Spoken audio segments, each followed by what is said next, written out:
Graça e paz, amados. É sempre bom estar de volta aqui. Eu sei que já vai fazer 3 meses, já estou indo embora, e eu não tive tempo de falar a vocês, mas é assim a vida do missionário, né? Você chega, quando você vê, você já está partindo. Mas como o pastor Valteci disse, hoje eu quero te deixar uma palavra que vai te ajudar a abrir os seus corações e se preparar para a conferência que vem, pelo chamado de Deus na sua vida, mas não somente o chamado, mas pelo comando de Deus sobre a tua vida. Enquanto isso, vamos abrir as nossas Bíblias em Mateus 21, 28 a 24, eu gostaria que você lesse para mim, fazendo favor. Se você quiser, você pode ficar de pé, se quiser, você pode ficar sentado, mas que você leia para mim. Mateus 21, de 28 a 34. Já era para a gente ter isso no teleprompter, a escritura? Não está?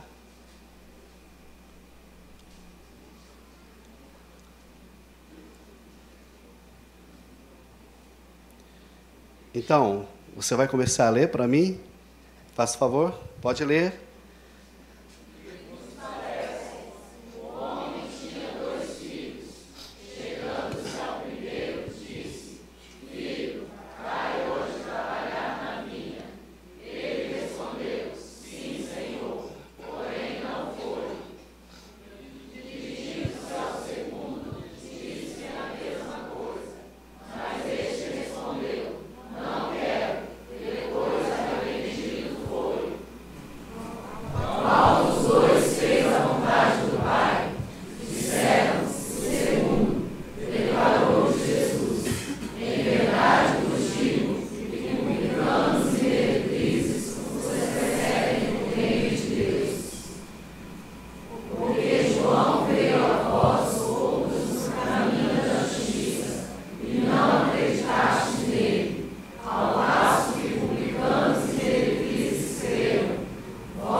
Então, através dessa parábola, vamos ver alguns comandos de Deus para as nossas vidas. E o que essa vinha representa? O que é essa vinha? O que tem na vinha? Mas antes disso, fala para o teu irmão, vá trabalhar na minha vinha hoje.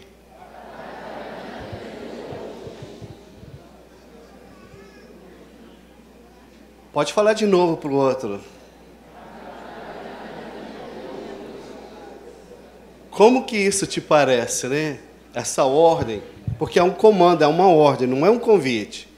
Mas isso é muito importante para nós, que é isso que a gente precisa hoje, quando a gente vai estudar essa palavra.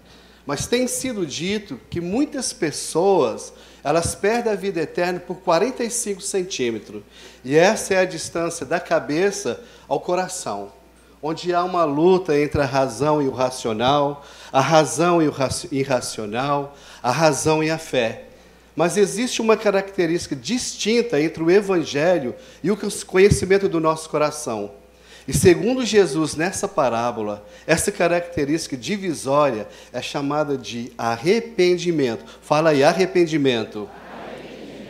Sem arrependimento, não podemos nos aproximar de Deus. Segundo no capítulo 21 de Mateus, Jesus estava no final do seu ministério, uma semana antes da crucificação. Essa era uma das últimas mensagens públicas de Jesus, uma história até não muito contada, mas seria mais ou menos uma segunda ou terça-feira, e no final de semana ele seria crucificado.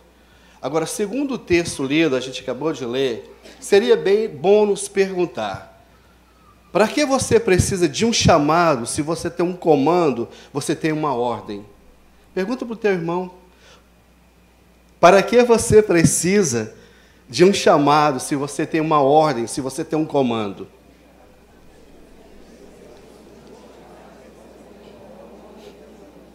Isso aí, Deus nos deu um comando. Ele não te deu só um chamado, Ele te deu uma ordem. Vá trabalhar na minha vinha hoje. Aí eu pergunto, por que a gente lê tanto a Bíblia e a gente não entende o que Deus está falando? Então hoje Deus vai me usar para te explicar um pouquinho, para que lá para o dia 14, 15, 16, você entenda a mensagem. Ao longo do ministério de Jesus, Ele contou 42 parábolas. 15 delas estão no livro de Mateus. E somente no capítulo 21 há 4. E essas 4 parábolas, elas se juntam para explicar e dar contexto para essa palavra que a gente está fazendo hoje. Aqui também nós vamos ver que Jesus usa essa história para trazer uma resposta aos líderes religiosos, às pessoas religiosas daqueles dias, ativando os ouvidos deles, trabalhando nas suas mentes para que eles possam atingir o coração. Esses fariseus, escribas e mestres, eles desconfiavam da autoridade de Jesus e questionavam e faziam perguntas tipo: quem te deu tal autoridade para isso? Eles eram a elite dos dirigentes do povo judeu e suas lideranças religiosas com oposição a Jesus.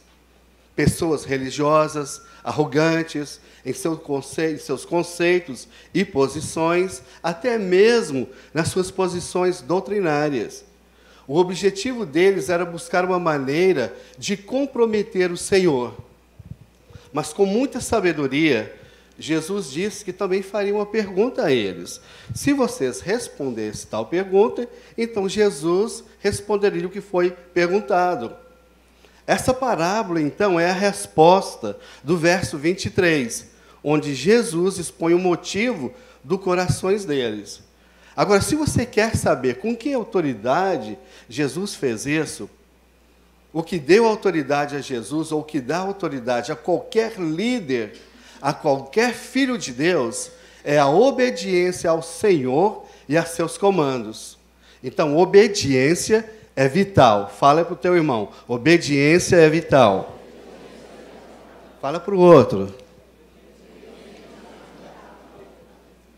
Enquanto você fala, eu posso tomar um pouco de água. Então, Jesus também, ele nos desafia a fazer um exame de consciência através dessa passagem. Ele nos convida, vem, vamos refletir juntos, vem cá, vamos discutir esse assunto. Deus sempre nos chama a fazer um culto racional, a ver as coisas nos detalhes, entender o porquê do assunto. O problema é que nós só escutamos, nós não ouvimos.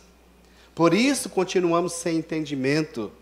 Obediência é vital para a caminhada cristã. Fala de novo. Obediência é vital para a caminhada cristã. Esses líderes não estavam interessados em ouvir a resposta de Jesus. E você? Você está obedecendo ao que foi requerido? A ordem era: vá trabalhar na minha vinha hoje. Você foi? Você obedeceu? Vamos continuar lendo os versículos. Não vai estar escrito lá, mas você pode olhar na Bíblia, no 33, 34, ou 32, 31 até o 34. O Pai é Deus e também o dono da vinha. Ele quer que todos trabalhem em família, nos negócios da família. Era comum naqueles dias em Israel, os donos da vinha deixar pessoas com pouco ou sem recursos trabalhar a vinha deles, arrendar os campos deles e trabalhar. E isso se tornou um princípio em Israel, e para isso havia um requerimento. Esse requerimento Jesus tirou de Levítico 19, 23 e 25, está aí para você ler. Então Jesus tirou esse requerimento de Levítico 19, 23 e 35, onde o dono da vinha faria de tudo para o agricultor. Ele iria plantar a vinha, escolher a melhor rama, o melhor tipo de vinha e preparar o terreno. Nos 3 primeiros anos da colheita, ele não poderia comer da vinha, pois era impura, considerado impuro.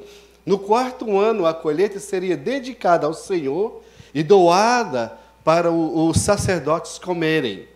No 5º ano, então, ele poderia comer, vender, produzir para suas operações comerciais e financeiras. Assim, o Senhor termina dizendo: assim a sua colheita aumentará. Eu sou o Senhor, o teu Deus. Isso aqui é o fruto da sua obediência.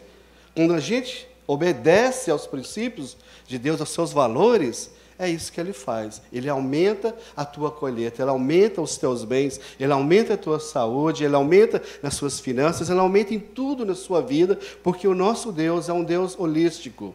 Resumindo, o dono da vinha fez de tudo para que este agricultor fosse bem-sucedido e tivesse uma boa colheita e que ele pudesse angariar riquezas e benefícios com o fruto do seu trabalho.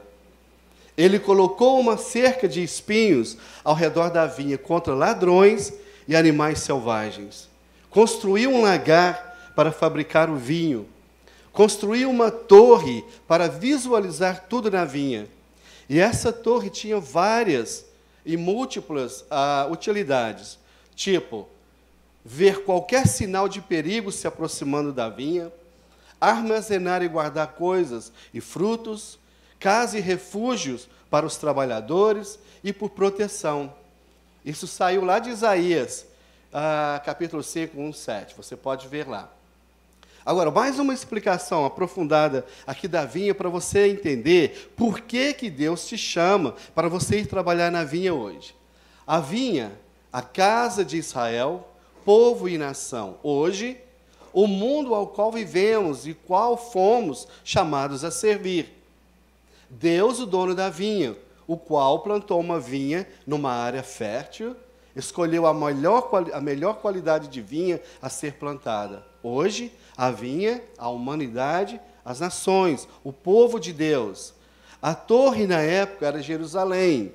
Hoje, essa torre é você. A cerca, o que era a cerca? A cerca é a proteção divina e soberana de Deus. Deus colocou essa cerca, essa proteção ao redor da vinha dele, ao redor do seu povo. O lagar, a lei sagrada, para proteger o povo contra o pecado e suas consequências.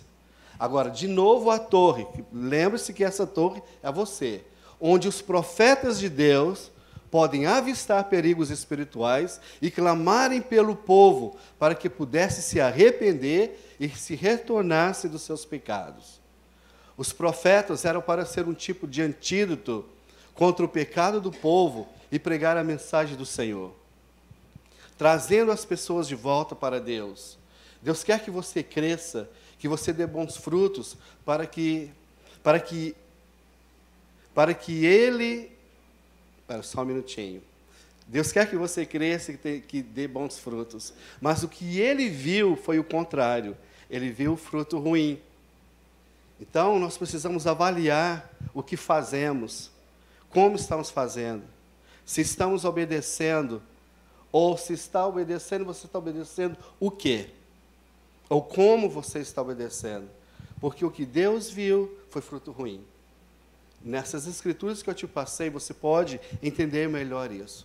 Agora, naquela época em Israel, havia 3 plantações muito importantes, e o trabalhar nessas plantações era muito importante. Uma, as vinhas.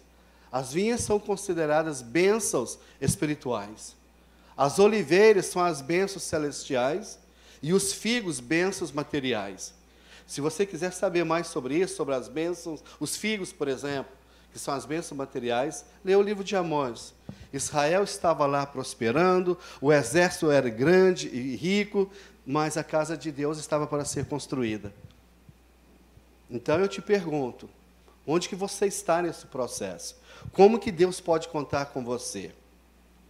Os filhos aqui representam os publicanos, os fariseus, coletores de impostos e meretrizes. O primeiro, considerado arrogante, eram os coletores de impostos e meretrizes. Essas eram pessoas excluídas e consideradas indignas perante a religiosidade judaica. O segundo, considerado hipócrita, eram os fariseus e os líderes da lei. Hoje, irmãos, esses dois irmãos somos nós, a igreja. Ambos os filhos tinham o mesmo pai. Deus é o pai da nação de Israel e de toda a humanidade. Ambos os filhos devem ir trabalhar na vinha do pai, nos negócios da família. Não havia nenhuma diferença entre eles e nenhuma forma de tratamento lhes foi dada. Diferenciado, né? Não foi dado. Ambos receberam o mesmo comando: vá trabalhar na minha vinha hoje. A conversa foi a mesma para todos. O pai os chamou ambos de filhos. Você sabe que lá no grego existe uma outra palavra.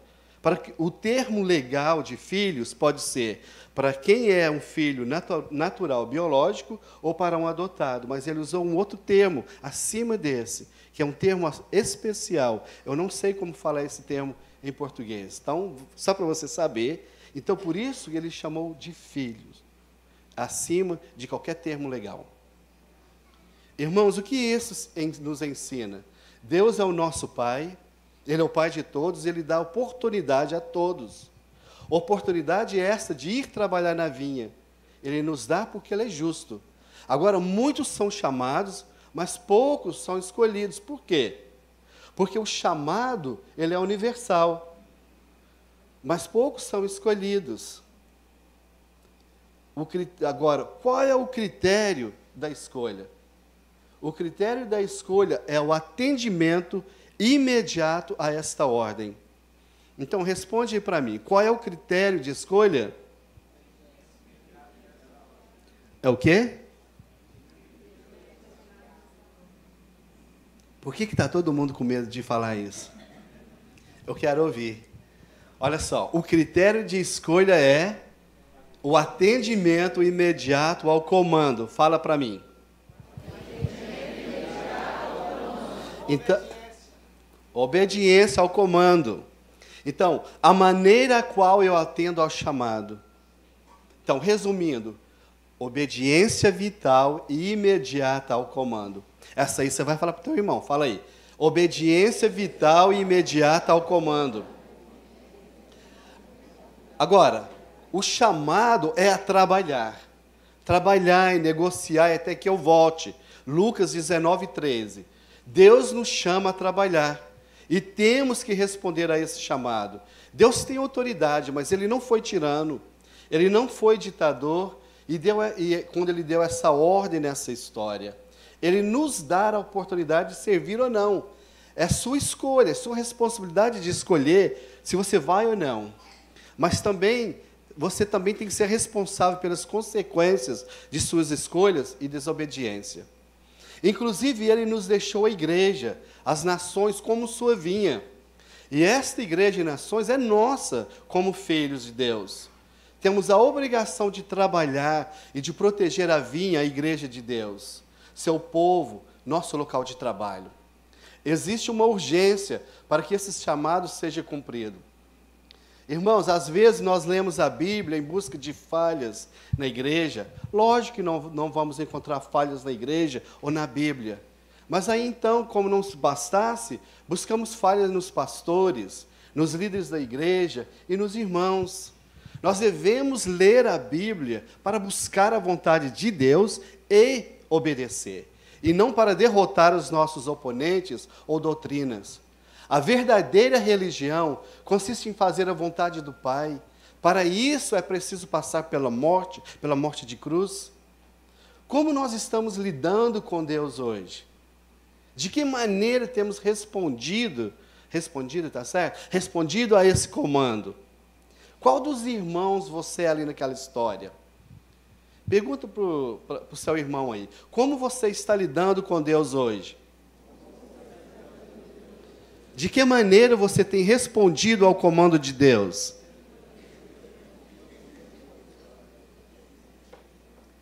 É vital que você vá trabalhar a vinha. É necessário que você trabalhe enquanto é tempo, enquanto é dia, porque chegará a noite e você não terá mais tempo. Deus é um Deus de misericórdia, Ele deseja misericórdia e não sacrifício, pois eu vim para chamar justos Não vim para chamar justos, mas pecadores. Mateus 9:13. Ninguém começa dizendo sim. Todo mundo começa com não, pois todos começam como pecadores. O que Jesus espera de nós? Ele espera que trilhemos o caminho da justiça através do arrependimento. O local de trabalho é a vinha, onde o mundo onde nós habitamos, onde nós somos chamados para fazer a obra. Temos uma área de responsabilidade. Qual é a sua área de responsabilidade? Deus te deu uma área de responsabilidade. Talvez você não abraçou. Ele te mostrou onde trabalhar, o que fazer. Senão você começa a orar. Deus, qual é a área de responsabilidade? Qual é a minha área de responsabilidade? E começa a trabalhar. Qual é o trabalho o qual Ele espera que façamos? Primeiro, que você entenda e obedeça o comando imediatamente. Esse é o primeiro trabalho que você tem a fazer. Segundo, na prática, é que Ele quer que você levante mais trabalhadores para a vinha. A seara precisa de mais trabalhadores. Então, nós trabalhamos com célula, nós trabalhamos com discipulado. Então, você precisa de orar, de vigiar e olhar por pessoas, estratégias, líderes natos que estão lá, que você precisa de treiná-los desde o início para multiplicar outros, que vão multiplicar outros, que vão multiplicar outros.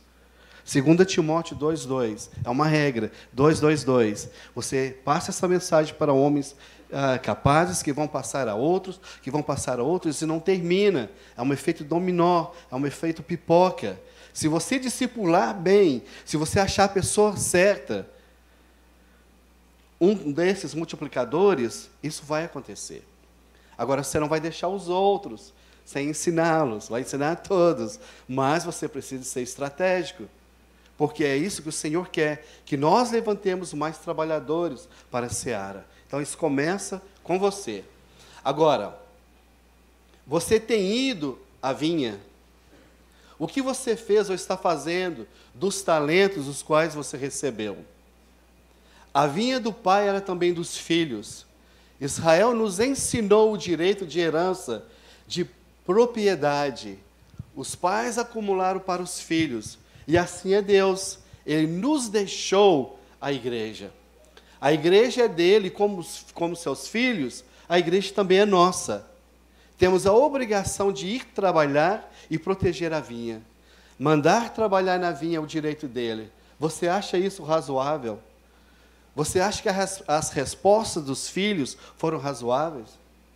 Mas e aí? Quando é que você irá trabalhar na vinha? Irmãos, a diferença não está na resposta. A diferença está naquilo que fazemos e como fazemos. Os dois filhos eram pecadores. Um era um pecador sincero, o outro era um pecador falso.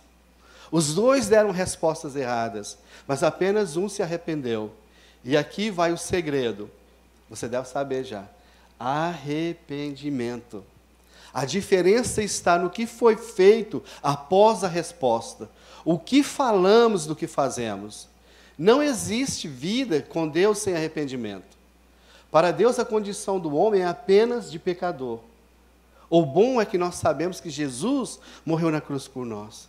Palavras são apenas palavras. Não podemos enganar a Deus com nossas palavras. Desta forma, a igreja está cheia de pecadores. Eu sou um e você é o outro. Eu acredito que somos todos pecadores sinceros e desejamos ser melhores para Deus. E até tem alguns entre nós que se orgulham da dureza dos seus corações e de sua insubordinação, como o ladrão na cruz. Somente pecadores sinceros reconhecem seus pecados, suas mazelas. Alguns de nós estamos dizendo não a Deus com muita facilidade, com muita frequência, de forma desrespeitosa e sem medir consequências. Jonas arriscou sua vida, a vida dos outros, por causa da arrogância e desobediência. Paulo ele não quis sofrer, mas quando Jesus lhe disse que ele deveria sofrer por causa do nome dele, ele passou pelo sofrimento. Jesus a mesma coisa. Você está me seguindo? Está entendendo? Estou falando rápido. Nessa história, há dois grupos de pessoas. Dois filhos.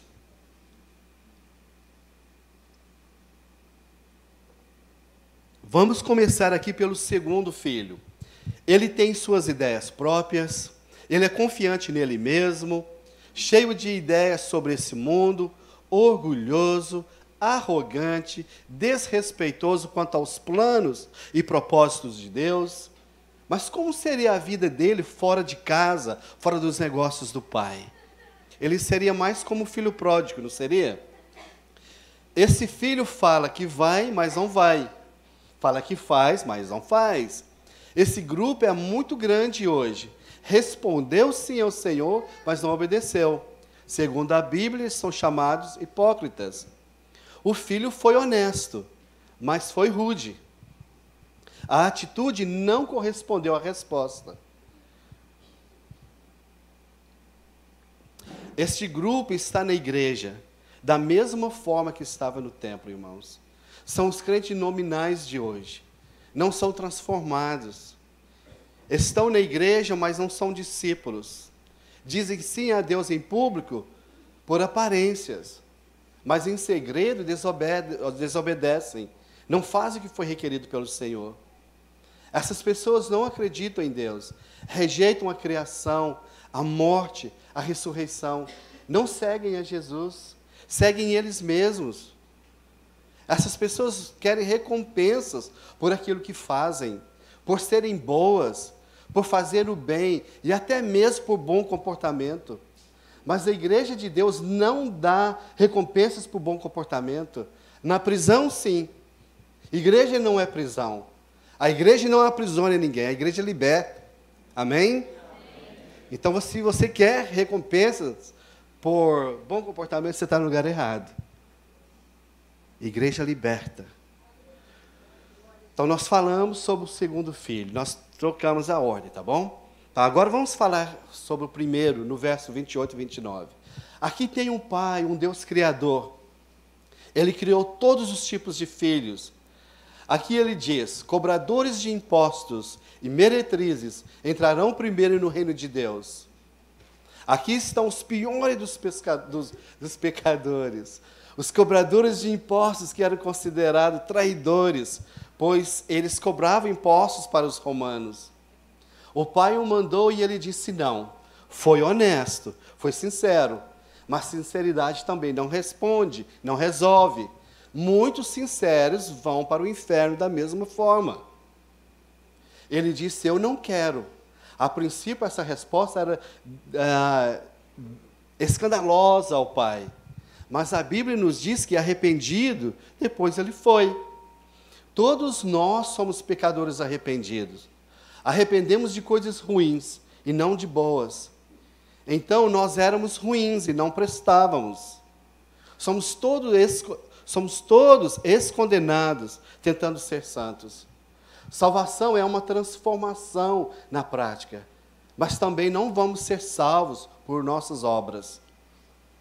O segundo filho, ele também mentiu. E você, irmão, você mente? Alguns dizem que crentes não mentem, apenas cantam mentiras. Cantamos que perdoamos uns aos outros, mas não perdoamos. Cantamos que somos honestos, mas não somos. Cantamos que tudo entregamos a Deus, mas não entregamos a Deus nossos problemas financeiros, nossos problemas físicos, emocionais. E às vezes, por causa de mentirinhas, nós deixamos raposinhas entrar em nossas vidas e colocamos fogo no campo de cevada dos outros. Nunca minta ou diga não a Deus. Você sabe o que são raposinhas? Ninguém sabe. Raposinhas são um monte de coisas que você faz todos os dias e você pensa que não é pecado, que é errado. Essas coisas ficam lá. E você fica alimentando isso, você faz todo dia. É uma mentirinha aqui, uma omissão ali, uma fofoca ali, e você vai. São raposinhas, elas entram na sua vida e você não vê. Quando você der por conta, ou se você não der, alguém vê, você já colocou o fogo no campo de cevada dos outros. Se você vai lá na Bíblia, o que eles faziam? Eles pegavam as raposas, amarravam uma tocha de fogo no rabo das raposas e soltavam no campo de trigo, de cevada, e destruía toda a plantação. Então é isso que você faz. Então cuidado com as raposinhas. Irmãos, quais das atitudes desses filhos mais se parecem com a sua hoje? Pergunta para o teu irmão.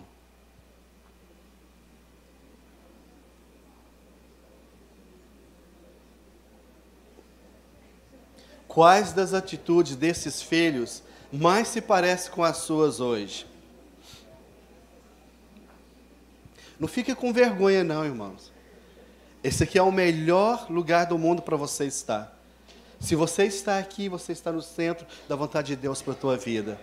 E não interessa se é bom ou ruim, se é confortável ou desconfortável, é o melhor lugar para você estar. As pessoas me perguntam, Geraldo, qual é o melhor país que você já trabalhou no mundo? E já trabalhei em 22. Eu falo, todos, foi o melhor lugar. Porque não importa se eu tive uma malária, passei 10 dias tendo paranoia, delírios, por 10 dias sozinho, dentro de casa, não conseguia comer, nem dormir, nem nada. Se eu não tinha comida em casa, mas todos foi o melhor lugar para mim, porque eu estava no centro da vontade de Deus para a minha vida. Amém? Os fariseus, eles estavam sempre dizendo sim às leis de Moisés, mas nunca as viveram. Os publicanos e as meretrizes disseram não, mas se arrependeram depois, e por isso entraram no reino de Deus, por causa do seu arrependimento e obediência. Irmãos, eu ouvi dizer que o que mais preocupa um pastor na igreja é quando os crentes... Espera só, deixa eu corrigir isso aqui. Eu não gosto da palavra crente, tá bom? Eu não acho que a Bíblia fala que nós precisamos ser crente, nós devemos se transformar em crentes. A Bíblia nos chama para sermos discípulos. Agora, se você não é um discípulo, tem algum problema com você. Crente, eu não acho que você deve ser um crente, não. Eu acho que você deve ser um discípulo. É o que a Bíblia diz. Até onde eu li, a Bíblia fala para sermos discípulos. Não fala para sermos crentes, não. Então, vou refazer a frase aqui. Eu ouvi dizer que o que mais preocupa um pastor é quando os fiéis, os discípulos, deixam de vir ao altar do Senhor para se arrepender, reconciliar-se, retornar a Deus, até mesmo para se encher de Deus no altar. Irmãos, arrepender é ser tocado por Deus. Fala para o teu irmão de novo, fala. Arrepender é ser tocado por Deus. Nós, discípulos hoje, não vamos falar cristão, né? Irmãos, nós, discípulos de hoje, vamos aos cultos, choramos e nos colocamos à disposição de servir e de sermos usados. Mas na hora H, não fazemos. A intenção não vale. Que o nosso sim seja o sim, o nosso não seja o não. A razão a qual estamos aqui é para estarmos mais perto de Deus. Mas estamos perto de Deus? Nós estamos? O nosso caráter é avaliado pelos nossos atos, muito mais do que por nossas palavras. Deus está te chamando e te dando essa ordem, esse comando, por causa de quem você é. E no que você se tornará. Então isso é importante. Ele te deu essa ordem porque você é e por aquilo que Ele fará de você. Porque Ele quer que você trabalhe na vinha, na seara dEle. E você precisa fazer isso hoje. Não haverá amanhã. Você não pode se arrepender amanhã. A hora é agora. Vá trabalhar na minha vinha hoje. Trabalhar na vinha também pode ser um tempo de arrependimento, de salvação, crescimento, transformação, amadurecimento, multiplicação. Tudo isso num comando, numa ordem só. Então, irmão, chega de blá, blá, blá. Chega de intenções. O Senhor está cheio dessas coisas. Não seja mais como uma criança sem obras, inteligente, mas negando o trabalho espiritual. O trabalho na vinha não é só para o nosso proveito, é para os nossos semelhantes também. Mas não basta só arrepender e acreditar.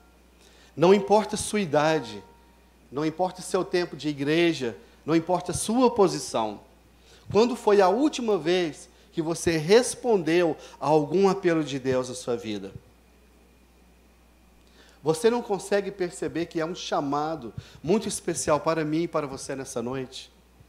Deus está dizendo que não importa quem somos, o que fizemos ou o que estamos fazendo. Não importa se você é fariseu, não importa se você é religioso, não importa se você mente, não importa se você é usurpador, não importa se você é até mesmo uma prostituta. Porque quando Ele vier, quando Ele te tocar, você será transformado. Amém? O arrependimento e não a religião é o que nos aproxima de Deus. Deus não gosta de religião e tampouco de religiosos. Portanto, esse é o seu tempo, o seu dia, a hora e momento de arrepender-se. Ainda dá tempo de arrepender. Ainda dá tempo de obedecer e correr para a vinha. Ainda dá tempo de fazer a vontade do Pai. A obediência virá após o arrependimento. A falta de arrependimento é o que nos separa de Deus. Ela traz apatia e distanciamento. A solução para nós hoje é Tiago 4,8. Chegai-vos a Deus e Ele chegará a vós. Amém? Então vem para a vinha, irmão. A vinha é o melhor lugar para você estar, pois você estará no centro da vontade dEle. Enquanto você trabalha para Ele, Ele trabalha para você. Então esse é o convite de Deus para você nessa noite. Que você venha trabalhar com Ele. Importante, com Ele. Você não trabalha sozinho na vinha. Você está trabalhando de parceria com Deus. Sucesso garantido, hein? Investimento garantido. Então Ele já preparou tudo na vinha para você. Ele preparou o lagar. Ele já te deu a palavra, construiu a torre. Ele preparou a melhor rama de vinha e plantou na melhor terra. Ele só quer a sua obediência. Você está disposto a dar esse tempo para Deus? Você está disposto a trabalhar com Ele, de parceria com Ele? Eu não sei se você entendeu essa mensagem.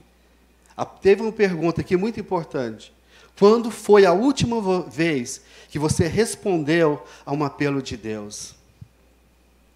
Eu sei que essa é a hora crítica na igreja, quando o pastor ou a pessoa na frente faz um apelo. Eu não sou a pessoa de fazer apelo. Eu sempre passo o microfone para o pastor Voteci ou para quem está aqui. Mas hoje é especial. Eu quero fazer esse apelo para você. Que você esqueça quem você é. O seu tempo de igreja, o seu cargo, sua função. Que você venha à fonte, venha se encher de Deus. Não olha para quem está aqui. O pastor pode vir também, equipe de louvor, todos os líderes, e vir aqui receber. Porque esse momento é especial. É para todo mundo. Às vezes, nós, líderes, não temos tempo de fazer certas coisas. E nós também precisamos de tempo. E esse é o tempo que Deus nos deu hoje. Para que todos pudessem vir e se encher dEle. De ser tocado pela unção dEle, pela mão dEle. Então eu te faço esse convite. Eu não vou barganhar, não. E vou passar esse microfone para o pastor Voteci. Ele vai te ajudar a te conduzir aqui. Mas esse é o seu tempo. Você já pode vir aqui. Não corra todo mundo não, que é para não derrubar o irmão, tá bom? Mas podem vir. Venha receber. Não é de mim. Eu também vou estar aqui embaixo. Porque eu quero desse Deus. Eu quero desse mover. Eu quero me encher dEle. Eu quero me derramar na presença dEle. E eu quero receber tudo que Ele tem para mim. Se você vier aqui à frente, se todo mundo vier, eu não sei o que vai acontecer aqui. Porque eu não sei quem vai ministrar quem. Mas uma coisa eu sei. O Espírito Santo de Deus vai te ministrar. Ele vai nos ministrar. E se também você é tímido, não quer vir aqui, Ele também vai te ministrar onde você está. Não vai fazer diferença para Ele, não. O importa é tua mente, é o teu coração. Jesus trabalhou a mente daquele povo para chegar, descer ao coração. E eu creio que essa mensagem foi da mesma forma. E Ele vai te encontrar aqui. quando Ele te tocar, você será transformado. Amém?